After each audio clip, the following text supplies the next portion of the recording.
It's your girl, Easy Breezy. So right now I'm back with another live, and as you can see in the title, I'm going to be talking about the problem with modern hairstylists. Okay. Now, first I'm going to, I just took out some pin curls that I slept in last night. First of all, I'm shocked that my hair even looks this good because I thought that I was gonna like flatten out my curls, but I basically slept with a bonnet on and with a bunch of pin curls, and even though I was sleeping right on my hair, it still came out bouncy. Okay, so let's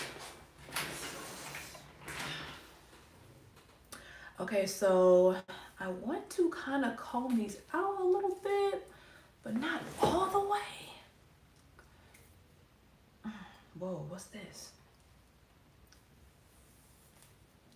Whoa. Okay. Wow. I mean, this came out like really good. Like, I'm really shocked right now.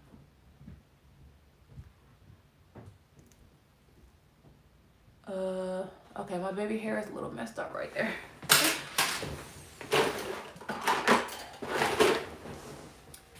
Okay, a little skirt.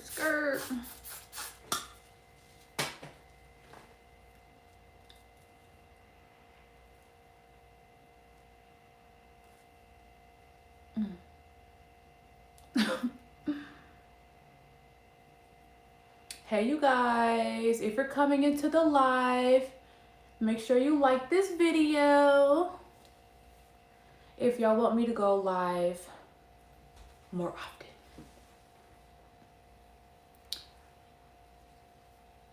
Okay, this side was kind of coming up a little bit, but maybe I can just stick it down.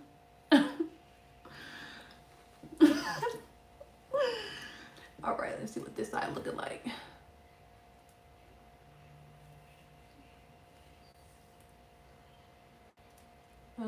Okay, I'll just leave that side.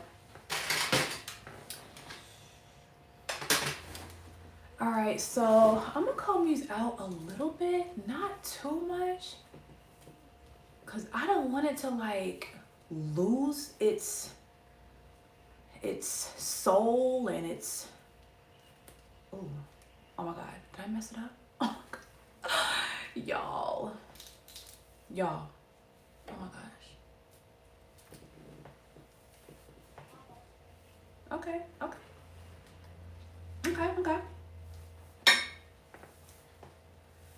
All right, so this is a 30-inch unit from GalaxyGirlHair.com. This is the straight, but I wand curled it, so it's giving body. It's definitely giving body today.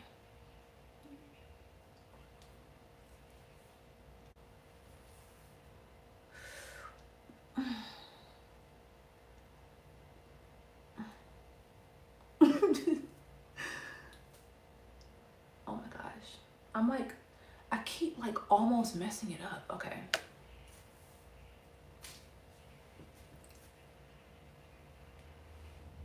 All right. I don't know what this thing is doing. Maybe I can like comb it into the hair. Okay. Listen, I'm just gonna try to fit it into wherever it's gonna fit. Okay.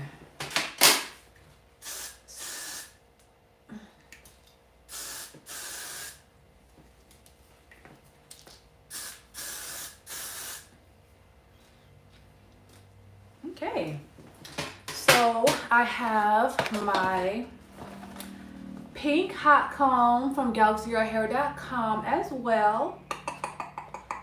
So if y'all want y'all pink hot combs, then I went ahead and tagged the product on this live, and you can head to the website and get one for yourself. Oh wait.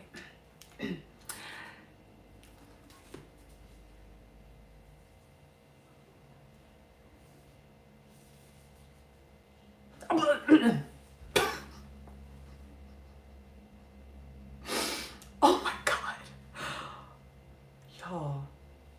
No, seriously, I need to slow down.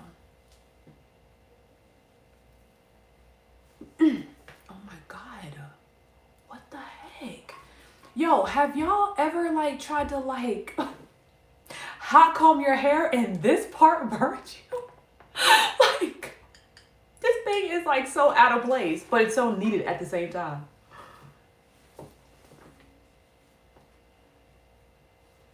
Okay. Oh my God, I'm loving this.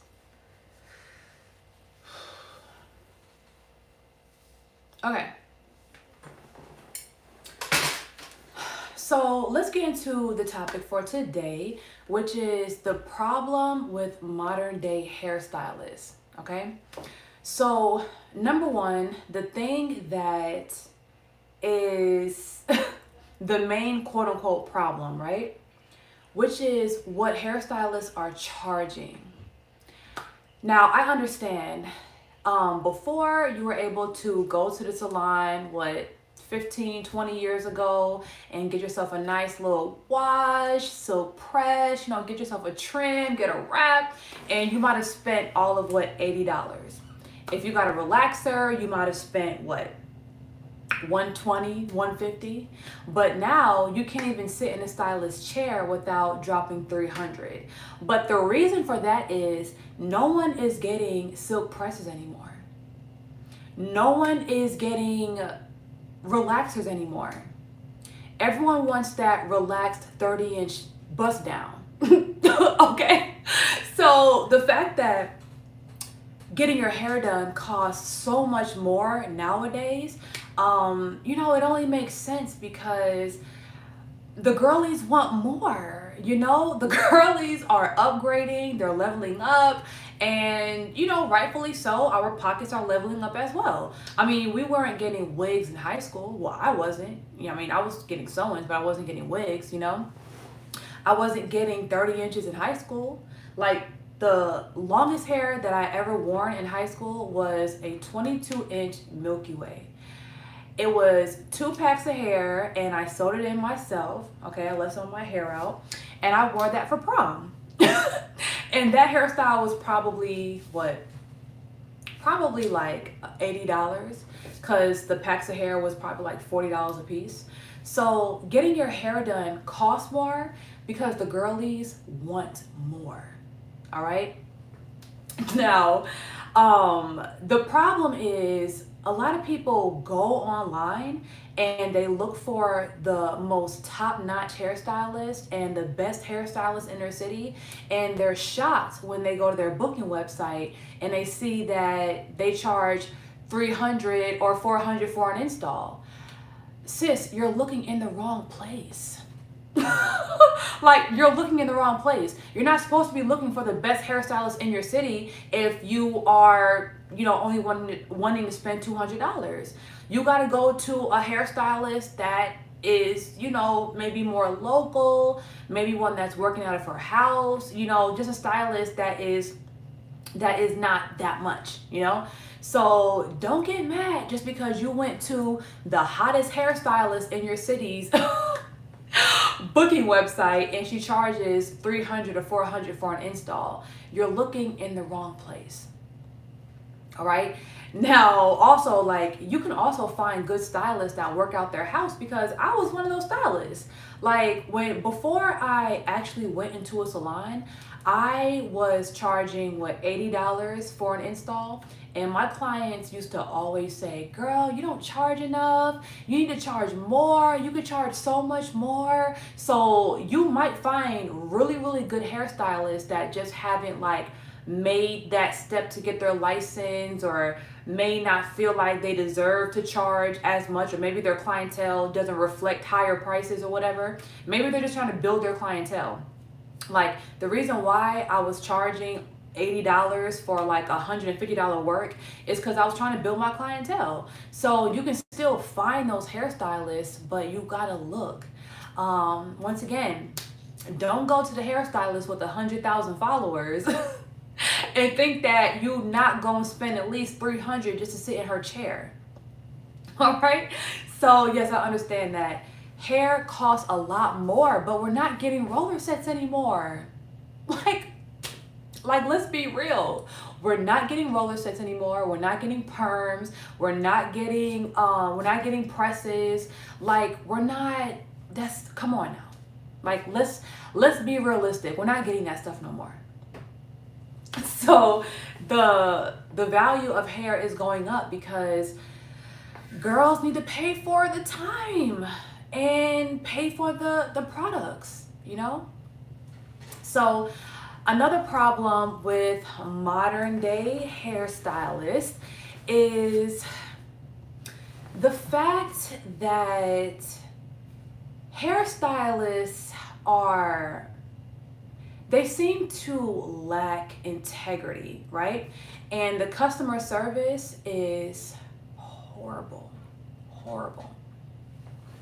Now, I'm not going to say that I'm perfect, right? I'm like 99% perfect because I make sure all of my clients are satisfied. And if they're not, it's probably because they were just being too problematic and I had to fire them as a client.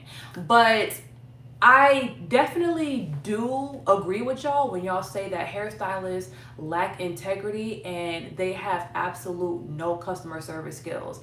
And a lot of the girls are mean. Why y'all so mean? Why y'all mean? Why are y'all charging y'all clients $100 or $50 for a late fee when you know y'all be late too? Like, come on now. So yes, I understand that the rules are getting crazy. The rules and the stipulations are crazy. The stylists aren't even doing good themselves, and you know, they're charging their clients for every little mistake, and they're not even really taking accountability for their mistakes or them being late or them, you know, making a mistake on their hair or something like that. So one thing that I attribute to this attitude and this mentality is the lack of hairstylists who are actually going to hair school, sticking it out and getting their license. Okay?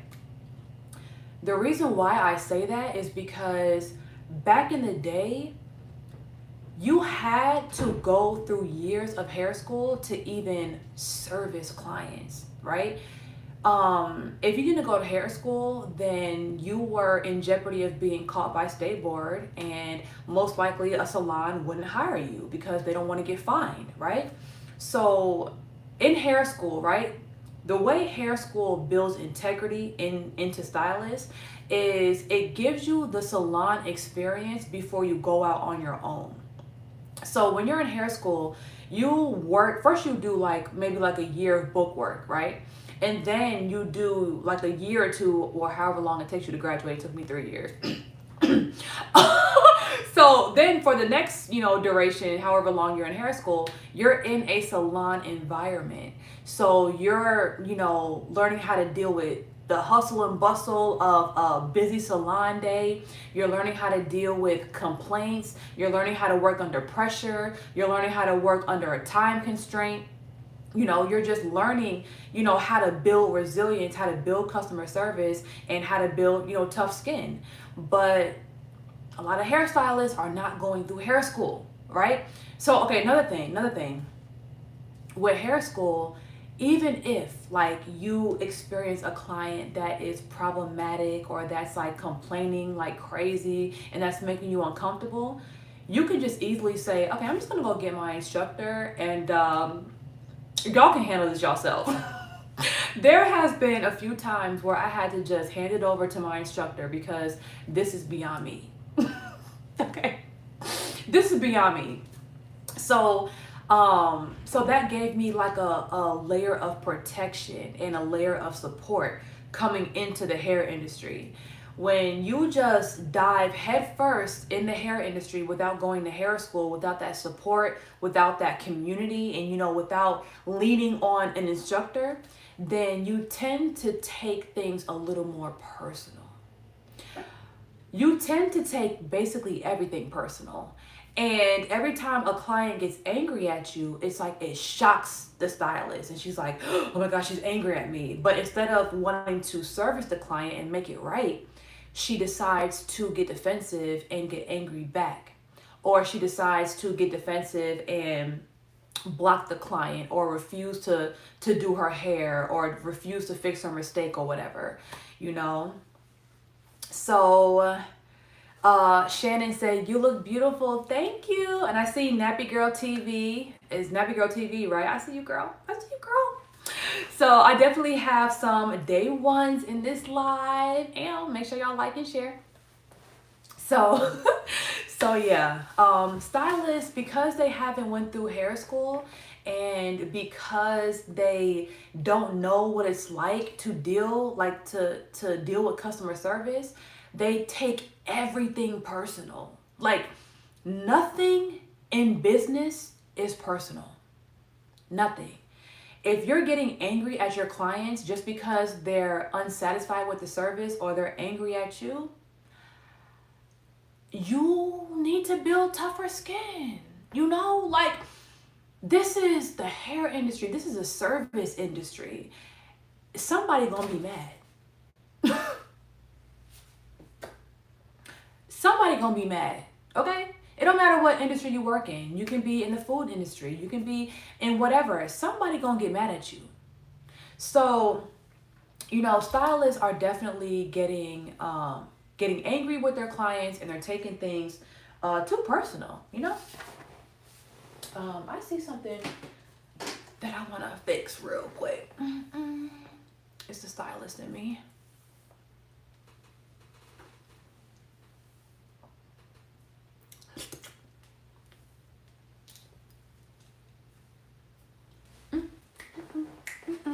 Okay, Shannon said, "You're not going to be able to please everyone." That's a fact. You're not. You're just not. Girl, as good as my hairstyles be looking and as fun as my shop be looking, there are still like one out of every, you know, I don't know, 50 clients that really do not like their service from me. And they just don't liking it. I be like, can I fix it? Like, you know, can I fix it? So yeah. So stylists have to learn how to have integrity, you know? Don't take it personal. Like, these people are paying you. Like, she's not mad at you because she don't like you or she thinks you're a bad person. She's mad because she don't want to come back. She don't want to come back. She don't want to spend another whole day getting her hair done again, you know? Now she has to take another day out of her week to get her hair fixed. And no one wants to do that. So yeah. So stylists need to go to hair school for more than one reason. Number one, to learn sanitation, to learn basic cutting skills, to learn basic customer service, and they need to learn how to work under pressure. If y'all ever have access to my previous stylist that worked in my salon, or if you ever come across or know a stylist that worked for me, they're gonna tell you Breezie did not sit down.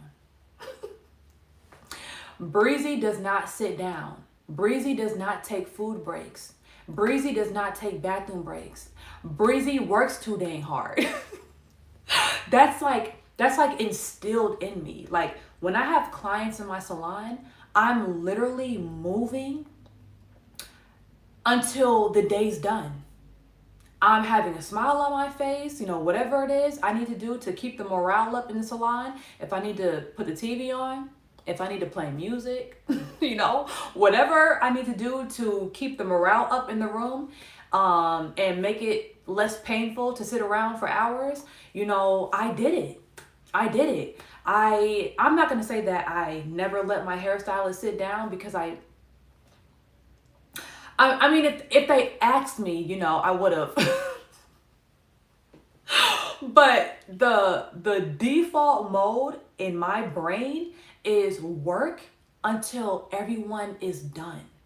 So I definitely, you know, I used to be like, girl, these stylists do not work. They don't have the grit.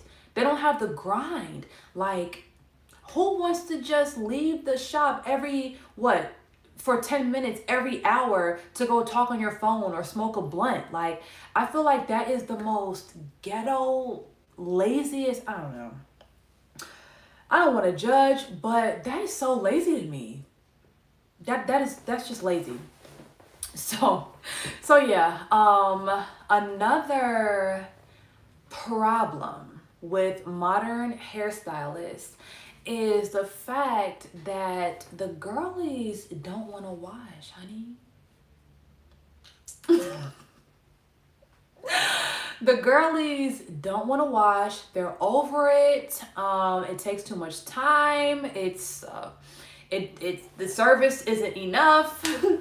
Delicia said, "You look so happy, doll." That's what you said, right? Oh my God, it went away before I read it all. But thank you so much. I really am. I'm having a great day. And after I did my makeup and did my hair, I felt even better. So, and I think I'm going to go get something to eat after this, so I can, show somebody this, because somebody needs to see this, okay? So yes, another problem with modern hairstylists is they don't want to wash no hair. And listen, I agree with this one, okay? I agree with the prices, and I agree with the no washing hair. I don't agree with not treating your clients right. I don't like that. But the reason why stylists do not want to wash hair is because a lot of hairstylists are not doing natural services, right? They're not doing, once again, they're not doing the silk presses anymore. They're not doing the roller sets anymore. They're not doing natural color anymore. They're not doing perms anymore. So those are hairstyles that require you to wash someone's hair, because you can't just allow someone to come in, and get a silk press and you're not expecting to wash their hair. Because a lot of times people will put oil in their hair, they'll put pounds of grease in their hair, and they'll be like, girl, like you knew you was getting a silk press. So some services require a shampoo, right? But it doesn't require a shampoo for you to slap a wig on. Okay. So Delisha said, but some of them won't braid for a sew-in. Oh, is that possible? How do you not braid for a sew-in? I understand not braiding for a wig install, but not braiding for a sew-in? I don't know if that's possible. You might be talking about a wig, because I think you have to braid for a sew-in. But I can understand not braiding for a wig. Like for my clients, I'll include the braid down with the install, but I also promote that I take off $30 if you arrive braided, because to me, it's worth it. Because when you come in, right, and I have to blow dry and braid your hair, that can take like an hour. And what is $30 off of what a $250 service? And it saves me a whole hour of time. So, I'm beginning to value my time and my energy more than I am, the full cost of a service. So it's like, I'll take off the $30. So I definitely promote that. Like, I let my clients know, if you arrive braided, then I will definitely take off $30 off your install. Girl. First of all, something is not right. Like, my hairstylist OCD is going crazy right now.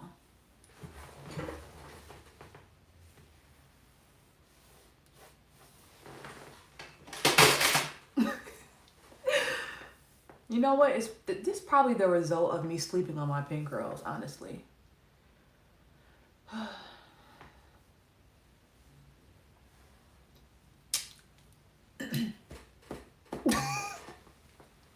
Okay. So yeah. So another reason why stylists don't want to, wait, did I say braid? Did I say shampoo? Okay, let's do shampoo first. The reason why stylists don't want to shampoo anymore is because shampooing someone's hair, oh, that's what I was saying. So before, shampoos were required for certain natural hair services, right? But it's not required for a weave. And let's say I'm doing a silk press, right? A silk press with a shampoo and everything may take like 3 hours total. A weave, especially if you're doing a sew-in, first of all, A wig install alone takes around 4 hours. If you're getting just like a wet and go style, like if you have curly hair, then that may take 3 hours. But anything that's not a wet and go is normally 4 hours for a wig install, and for a sew-in, it can like be up to like 5 or 6 hours. If you be sewing slow, it could take 7 hours. So, so telling your clients to arrive shampooed, it really does do the stylist a favor and it does the client a favor because it saves an hour to an hour and a half on a service that already takes 5 to 7 hours, you know?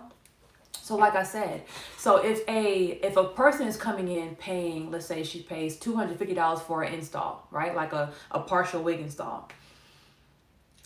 It is nothing to just tell your client just arrive shampooed, you know? A lot of people don't want to pay no more than $20 for a shampoo anyway. Because really, what is a shampoo really worth? You know? If a stylist actually told people what they wanted to charge for a shampoo, y'all would really go on strike. Because if we made it made sense for the time that it takes to do a shampoo, I would charge you $100.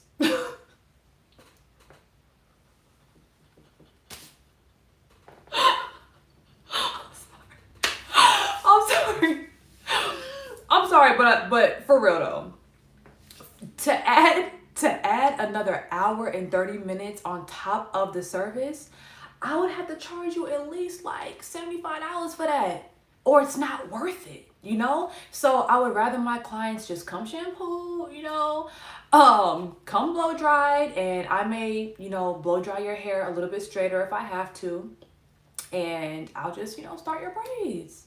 So, you know, contrary to popular belief, it's a lot easier to just come shampooed, honestly. And if you are used to going to the hair salon, then you already know what it's like to sit in a hair salon all day long. Okay? Now, if your stylist just, you know, doesn't really have a big clientele like that, maybe she only takes one person at a time, okay, you know, it's not really a problem for the client. But if you are going to a hairstylist that takes like 3 people a day, 4 people a day, and y'all all need shampoos, and y'all all need to be braided, that's literally gonna hurt you more than that's gonna hurt everyone. Hopefully the client, you know, has an assistant, but not everyone has assistants, you know? They just don't. They just don't. Most likely if a hairstylist offers shampoos, then she should have an assistant. But yeah, you don't want to be in the shop all day. You don't want to be in the shop all day unnecessarily. Like whatever you can do to shed off some time off your service, I feel like a lot of people would take that opportunity. Now, I feel like it's way better for the client to arrive braided for wig installs. Now, not all the time because, you know, let's say you can't braid your own hair, or let's say you can't find someone to braid it. But once again, it takes off a whole hour off your salon experience. So if you are the type of person that don't really like to sit around and don't like to be in the shop all day, like girl, maintenance, it's very necessary, but it can be a grueling process. Like sitting in the nail salon, even while you're getting your nails done, for me, is the most grueling process ever. Like even if I'm not waiting, even while I'm getting my nails done, I'm so impatient. Do y'all know how many times I fell asleep in the nail salon while I was getting my nails done? That's how much I can't stand it. That's why, like, I'm so thankful that I can do my own hair and makeup, because like I whip this up. I whip it up. I don't want to wait hours for nothing. I don't want to wait 6 hours to get a maintenance on my wig. Like, no. So so yeah, coming to the salon shampooed is way better for the client and way better for you. So I feel like hairstylists nowadays, I mean, number one, I think it's a blessing that we are able to, because now mind you, this was me. I wasn't licensed since day one. I was doing hair prior to being licensed for like, I don't know, years, like 4 or 5 years. So I think it's a blessing that doing hair, doing makeup, doing nails, all those cosmetic services are able to be developed and mastered, and you don't have to necessarily go to school to master that craft. You can start making money off of beauty services. You can make money in high school. You don't have to depend, like me, I wasn't even depending on my parents to go school shopping. Once I turned to a sophomore, I was buying my own clothes. Once I turned once I what am I trying to say? Once I went to 10th grade, I did not need my parents for senior dues, junior dues, shopping. I was buying my own sneakers. I was buying my own lunch. Like, I feel like that trade is such a versatile trade that, if you have a daughter that shows any interest in doing cosmetics or doing hair or doing nails, then you should pay attention to that talent.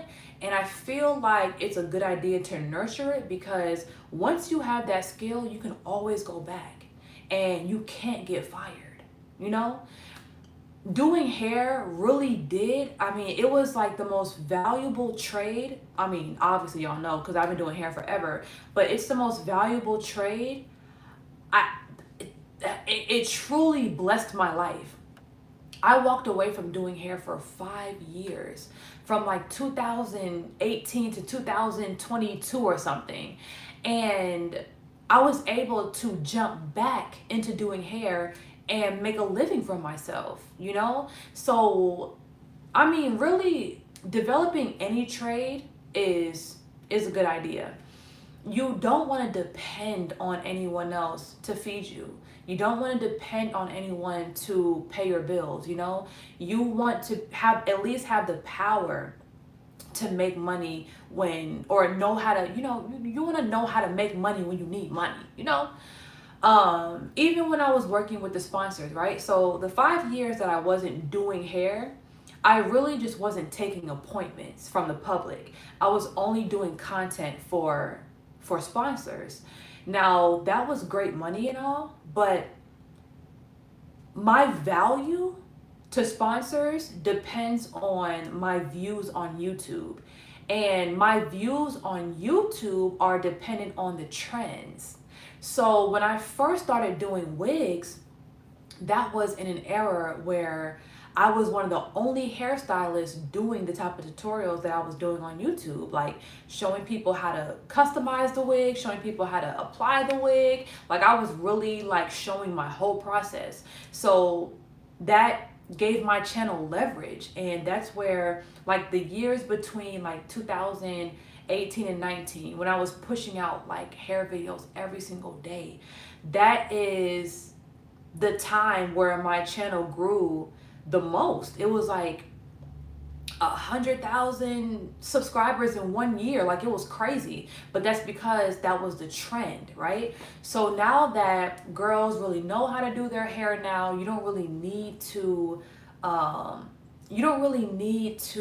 pay someone $1,000 for a lace class anymore, or you can access this information a lot easier. The views for hair tutorials begin to dwindle a little bit. So when I realized that my sponsor value was kind of decreasing, I was like, this isn't fun as it used to be. I think I'm just gonna go back to taking appointments and do sponsors. I'm gonna do both. So yeah. So I forgot why I mentioned that though.